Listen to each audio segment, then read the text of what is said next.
Alright guys, just want to show you where to find the fuse for the 12-volt or cigarette light. Yeah, 2012 Ford Mondeo Titanium Explorer. Just come to the passenger side of the car, come all the way down underneath. Is this unit right here. All you have to do is to untwist that,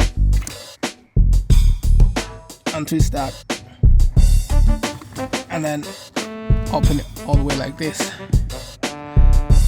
and the fuse that you want all the way to the back.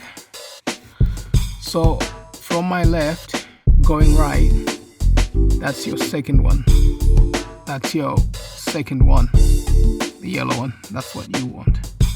Thanks for watching.